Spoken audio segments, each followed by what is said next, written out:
Hi, this is Srinivas. Welcome to my channel Nivas one channel. మనం ఈరోజైతే చారిత్రాత్మక ఐనవోల్ శ్రీ మల్లన్న స్వామి జాతరకి అయితే మనం వెళ్తున్నాం. ఆ గుడి మొత్తం మనం అయితే ఎక్స్ప్లోర్ చేస్తున్నాం. టుడే వచ్చేసి ఖమ్మం హైవే నుంచి 10 కిలోమీటర్ల దూరంలో 10 కిలోమీటర్లు వచ్చినాక మనకు రైట్ తీసుకుంటే మల్లన్న స్వామి ఆర్చ్ వస్తుంది. లోపలికి ఇక్కడ నుంచి ఒక 5 కిలోమీటర్స్ ఉంటుంది. ఇక్కడ నుంచి లోపలికి 3 కిలోమీటర్స్ వెళ్తే మనకి శ్రీ మల్లికార్జున స్వామి దేవాలయం వస్తుంది. ఇది ఎంట్రన్స్. ఇప్పుడైతే సంక్రాంతికి ఎంతో అంగరంగ వైభవంగా జాతరలు జరుగుతుంటాయి. కొన్ని వందల సంవత్సరాల నుంచి 3 days, ఈ 3 రోజులైతే చాలా వైభవంగా జాతరలు జరుగుతాయి. మనకు వరంగల్ నుంచి ఆటో సర్వీస్ కానీ, బస్ సర్వీస్ కానీ, కార్ సర్వీస్ కానీ, ఎనీథింగ్ వీటికి వచ్చినా సరే మీరు బస్ చాలా ఆటోలు మీకు ఉంటాయి. సో ఇక్కడ లోకల్ వాళ్ళని అయితే ఒకసారి కనుక్కుందాం. ఒకసారి ఇక్కడ జాతర విశేషాలు ఏమంటే చాలా విశేషాలు బాగుంటాయి. ఇక్కడ మనకు సంవత్సరం బ్రహ్మాండంగా మన రాష్ట్రంలో ఇతర రాష్ట్రాల నుంచి కూడా ఇందులో చాలా భక్తులు వస్తూ ఉంటారు. ఫెసిలిటీ కూడా బాగుంది. ఆటో కన్వెంట్ కానీ బస్ కన్వెంట్ కానీ అందరి సౌలభ్యం మంచిగా ఉన్నది. దానికి ఎటువంటి డిస్టర్బెన్స్ లేదు. మంచిగా దిగంగానే మనకు ఫెసిలిటీ బాగుంది. రూమ్స్ కానీ సత్రాలు కానీ మంచి బందోబస్తు వాళ్ళు మంచి ఉచిత అన్ని ఏదైనా కూడా మంచి ఫెసిలిటీ చేశారు. వాటర్ కానీ ఏదైనా కూడా బాగా బ్రహ్మాండంగా ఉన్నది. ఇక్కడ మా ఇళ్ళ మంచి దర్శనం బాగా చేసుకుంటాం, వచ్చిపోతూ ఉన్నారు. పబ్లిక్ బాగా లక్షల సంఖ్యలో వస్తారు. కాకతీయ చరిత్ర వెనకటి నుంచే ఉన్నది, పూర్వం నుంచే ఉన్నది. ఇప్పుడు వేస్తంభల గుడి కానీ, రామప్ప గుడి కానీ, ఇది కానీ అన్ని కాకతీయ వేస్తంభల రామప్ప గుడి కానీ, మన ఈ తూర్పుకోట కానీ అన్ని కాకతీయ వంశం పద్ధతి అన్ని కొన్ని వందల సంవత్సరాల నుంచి ఈ జాతర జరుగుతుంది.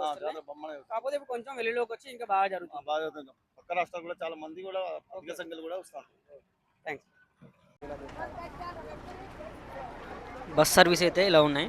స్పెషల్ బస్సులు వేసారు. దీనికి మాత్రం మహిళలకైతే ఫ్రీ కాదు, కొన్ని ఫ్రీ బస్సులు ఉన్నాయి. అండ్ ఇది మాత్రం 30 రూపీస్ టికెట్తో నడుస్తుంది. ఇది వచ్చేసి తెలంగాణ రాష్ట్రంలో వర్ధనపేట మండలం, వరంగల్ జిల్లాలో ఉంది. దీన్ని ఐనవోలు అంటారు. ఇక్కడ మల్లికార్జున స్వామి పేరు, అంటే శివాలయం. ఇది కూడా శివాలయాల్లో పురాతన 11వ శతాబ్దానికి చెందిన ఈ శివాలయం కాకతీయలో నిర్మించింది. 108 స్తంభాలతోని నిర్మించబడిన ఈ శివాలయం ఇప్పుడు మనకు ఐనవోలు మల్లన్నగా పిలుస్తున్నాము.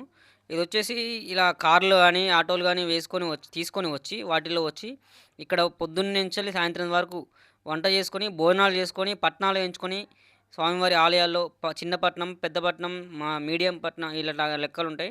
ఆ లెక్కలో వాళ్ళు పట్నాలు అప్పచెప్పించుకొని మొక్కులు సమర్పించుకొని స్వామివారికి ఈ కాకతీయుల దేవాలయం ఏది ఉందో ఇక్కడ 3 రోజులు, సంక్రాంతి ముందు కనుమ రోజు, భోగి రోజు అండ్ సంక్రాంతి రోజు, ఈ 3 రోజులు ఇక్కడ నిష్ఠతో పూజలు చేయించుకొని వచ్చి వెళ్తూ ఉంటారు. అన్ని జాతరలు, మన తెలంగాణ జాతరలో సంస్కృతి ఏంటంటే కోడిని లేకుంటే మేకలను కోయడం, మందు తాగడం ఎంత ఉంటుంది కల్చర్. కానీ ఈ ఐనవోలు జాతరలో మాత్రం ఇలాంటి నాన్ వెజ్లు కానీ ఏమీ ఉండవు. ఓన్లీ బోనాలు చేసుకుంటారు. బోనాలు అంటే జస్ట్ పరవన్నంతో చేసుకొని వాటితో మాత్రమే స్వామికి నివేదన నిర్పించి ఇక్కడ భోజనాలు చేసి తర్వాత సాయంత్రం వెళ్ళిపోతూ ఉంటారు. గుడిలో కూడా శివలింగం సగం ఉంటుంది అండ్ పైన విగ్రహం ఉంటుంది. ఇది డూమ్ శివలింగం అన్నట్టుగా అని చెప్తారు. ఇక్కడ లోపల గుళ్ళో చేసేది మాత్రం మన బ్రాహ్మణులు, అయ్యగారులు ఉంటారు, వాళ్ళు లోపల పూజలు చేస్తారు. బయట ఈ పట్నాలు, బోనాలు ఇవన్నీ చేసేది మాత్రం ఒగ్గు పూజారులు ఉంటారు. ఒగ్గు పూజారులు, శివసత్తులు, ఇలా అంటే అమ్మవారు వస్తుంది అంటారు కదా, వాళ్ళని శివసత్తులు అంటారు. వాళ్ళు చేస్తారు. ఇలా బోనం పట్టుకొని ముందట మంగళ వాయిద్యాలతో అంటే చప్పులతో తీసుకొని స్వామివారి దగ్గరికి వెళ్ళి అక్కడ కొబ్బరికాయలు ఇలా నివేదించి స్వామికి అండ్ మరియు ఈ బోనాలలో తెచ్చుకున్న ప్రసాదం ఏమైతుందో బెల్లమన్నం అని ఉంటుంది. కానీ బెల్లమన్నం వండుతారు ఈ బోనాలలో. ఆ బోనాలలో ఉన్న బెల్లమన్నం ఏదైతే ఉందో స్వామివారికి సమర్పించుకొని తలనీలాలు చెప్పుకొని మిగతా అక్కడ చుట్టుపక్కల అమ్మవార్లకి నైవేద్యాలు పెట్టడం ఇవన్నీ చేసుకొని తిరిగి మళ్ళీ వాళ్ళు ఉన్న ప్రదేశానికి వస్తూ ఉంటారు. కొంతమంది ఏమో పెద్ద పట్నం అనేది చాలా పెద్ద మొక్కులు ఉంటాయి. ఒక్కొక్క పట్నం వేయడానికి అయితే లక్షల్లో కూడా ఖర్చు అయ్యేవి ఉంటాయి. అలాంటి పెద్ద పట్నాలు వేయించుకొని స్వామివారికి 3 రోజులు మనస్ఫూర్తిగా నివేదన స్వామివారి కోరికలు చెప్పుకొని వస్తూ ఉంటారు. స్వామికి దర్శనార్థమై వచ్చే భక్తుల కోసం ఈ తెలంగాణ గవర్నమెంటు, లోకల్ మున్సిపాలిటీ వాళ్ళు ఏవైతే ఉన్నారో చాలా బాగా అరేంజ్మెంట్ చేశారు. వచ్చిన వాళ్ళకి సత్రాలే కానీ, వైద్య సదుపాయమే కానీ, వాటర్ సదుపాయమే కానీ, ఇలా అన్ని విధాల పోలీస్ యంత్రాంగమే కానీ అండ్ ఎక్కడికక్కడికి బ్యారికేడ్స్ పెట్టిన లైన్లే కానీ కూడా వాళ్ళు కానీ అన్ని విధాలుగా మంచి సమర్థంగా చేసినట్టు నాకైతే అనిపిస్తుంది ఈసారి. నేను ప్రతి ఇయర్ వస్తూనే ఉంటాం ఇక్కడికి. కానీ ఈసారి నేను చూస్తున్నాను ఈ లైన్లే కానీ ప్రతి ఒక్కటి దర్శనానికి వచ్చే భక్తులకు అన్ని విధాల సౌకర్యాలైతే పెట్టారు. మేము ఇప్పుడు ఈ ప్లేస్ ఉంది కదా! ఈ ప్లేస్ అంతా కూడా ఈ పట్నాలు వేయడానికే ఉంటది మొత్తం. గుడి బయట, గుడి లోపల 2 విధాలుగా చేస్తారు. ఇక్కడే వండుకోవడాలు, తినడాలు, చేయడాలు అన్నీ చేస్తారు. బట్ తాగడాలు, కోళ్ళను, మేకలను కోయడాలు మాత్రం ఇక్కడ ఉండదు. మొత్తం వెజిటేరియన్‌తోనే ఇక్కడ స్వామివారికైతే జరుగుతుంది. ఎందుకంటే ఇది అనాదిగా వస్తున్న ఆనవాయితీ. ఇలా బోనాలు ఎత్తుకొని శివసత్తులు అయితే ఇలా భజనలు, పాటలు, డప్పుల మేళలు, ఆటలు ఆడుతూ తీసుకెళ్తూ ఉంటారు.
ఇది గుడికి ముఖ మండపం.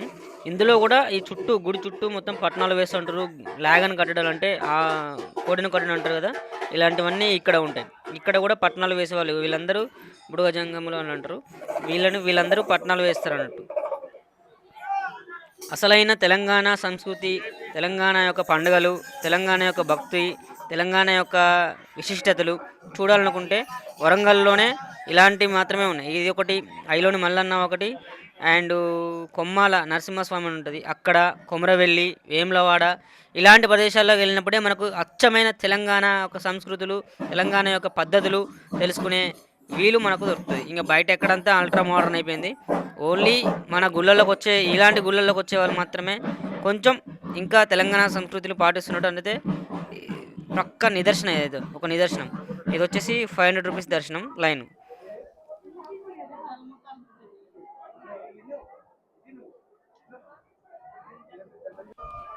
ఏవైతే స్వామివారికి ఇలా ముడుపులు కట్టి గుడి నుంచి బయటకు వచ్చే టైంలో ఇలా ముడుపులు కట్టి అయితే వెళ్తున్నారు.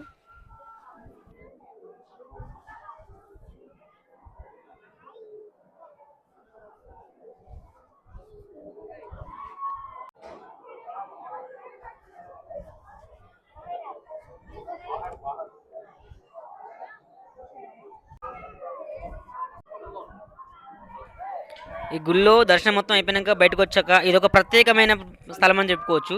వరాలు పట్టే స్థలం. అంటే మనం ఏదైతే కోరుకుంటున్నామో ఆ వరాన్ని మనకు స్వామి సమర్పిస్తూ ఉంటాడు అన్నట్టు. ఆ స్వామి సమర్పించేదాన్ని మనం పట్టుకునేందుకు ఇక్కడ ప్లేస్ అనేది ఒక అలా ఉంటుంది. ఇప్పుడు కాదు, ఎప్పటి నుంచో వస్తుంది అలాగే. మరి అది ఇక స్వామి దయ. ఇది కొబ్బరికాయ కొట్టే స్థలం.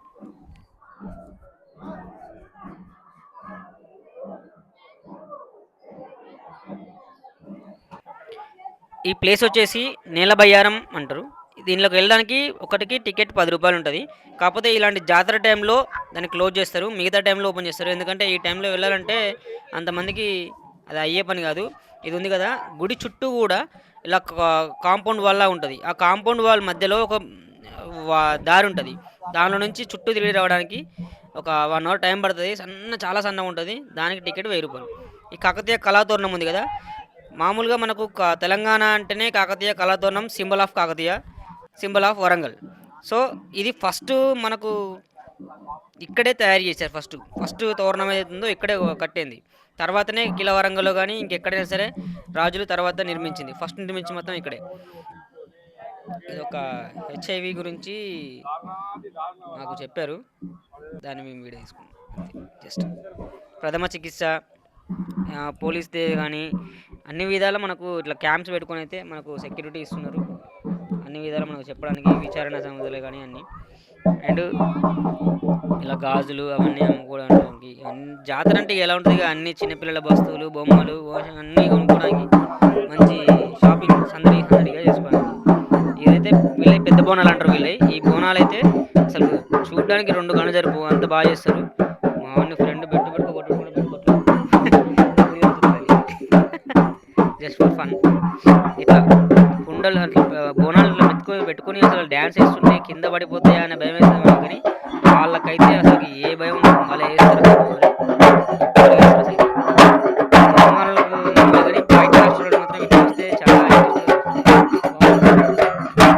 ఇక్కడ ప్రసాదం కూడా లడ్డు, పులిహోర అమ్ముతారు. వాటిని ఎక్కువ ఇక్కడ ఎవరు లేదు. ఇక్కడ చిలుకలు, బత్తీసు, పేలాలు మీకు చూసారు కదా, వాటిని అవి ఇక్కడి నుంచి ఎక్కువ కొనుక్కోతారు. బత్తీసులు, చిలుకలు చక్కెరతో చేసినటువంటి వాటిని అవి ఎక్కువ కొనుక్కోతారు. అండ్ తాళ్ళు సంథింగ్.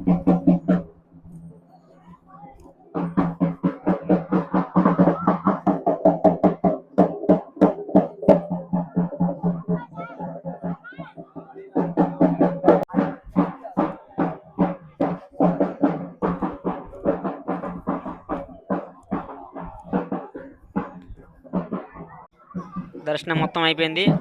గుడి చుట్టూ కూడా ఒక ప్రదర్శన లాగా అయిపోయింది. మాకు మొత్తం చూసుకొని వచ్చినాం. మళ్ళీ లాస్ట్ ప్లేస్ ఇది వచ్చేసి కళ్యాణకట్ట. స్వామివారికి తలనీలాలు ఇచ్చేవాళ్ళు ఇక్కడ ఇవ్వాలి. ఇక్కడ ఇచ్చి పక్కనే స్నానాలకి ఏర్పాటు చేశారు. అక్కడ స్నానం చేయడం కళ్యాణకట్ట. తలనీలాలు అయితే చాలామంది ఇస్తుంటారు.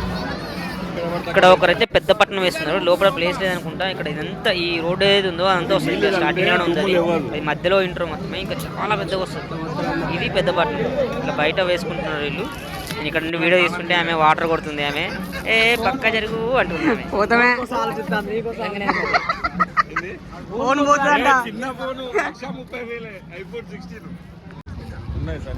చిన్నప్పుడు జాతరకి వెళ్ళామంటే ఈ రింగులు వేయడం అసలు భలే ఉండేది. అప్పుడు ఇప్పుడు ఎక్కడ సినిమా లేదు, ఎవరు వేయట్లేదు, చాలా తక్కువ. బొమ్మలు కూడా బాగా కొనుక్కొచ్చుకొని కానీ ఓల్డ్ ఈజ్ గోల్డ్ అబ్బా. చాలా బాగుంటాయి విగ్రహాలు కానీ, ఆ ఆటలు కానీ, ఆ బెలూన్లు.